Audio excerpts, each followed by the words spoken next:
One of the most common questions we receive is what is scoliosis, or what caused my scoliosis? And I think to fully understand that, the first thing to understand is normal spinal biomechanics, a normal spinal model. If you look at the spine from behind, most of you know this, that our spine should be straight. If it's straight, you'll also notice that our ears are level, our shoulders level, our hips are level. And the spine, then with gravity being straight, coming down, gravity comes straight on down through our body. Everything's equal. Okay?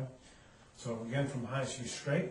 From the side, one of the biggest missed areas, in my opinion, is the spine from the side. And this is actually imperative for this. And I'll show you why. Our spine from the side has curves.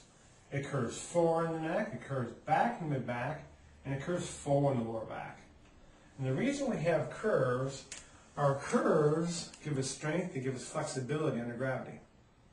Almost like a shock absorber in your car. You have to have these curves in the proper positions. If they are, then our head is on top of our shoulders, and our shoulders on top of our hips. So then gravity comes down, and those shock absorbers can do their job to help hold us upright. One of the first things you'll see that contributes to scoliosis, or almost for any spinal condition for that matter, is that instead of having a curve in our neck here, our head starts to come forward, and that creates what's called forward head posture. Instead of the ear being on top of the shoulder here, it's like this. And when the head comes forward, you saw what happened to the rest of the body, everything follows it. So when the head comes forward, we know from research that every 1 inch of forward head posture equals 10 pounds of abdominal pressure. Right? Also, our average skull weighs 10 pounds. So just 1 inch of forward head posture creates the 10 for the 1 inch, 10 plus, and also the skull, which actually adds up to 20 pounds of abdominal pressure. Now imagine carrying on a 20-pound bowling ball holding on here. What happens now is the hips have to shift or translate either forward or back to compensate because of the head being forward under gravity.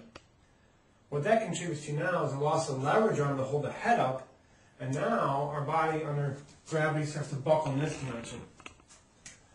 Our head will start to tip to hold the bowling ball up. Our shoulder starts to come high. In scoliosis, it's very common to see the right shoulder comes high.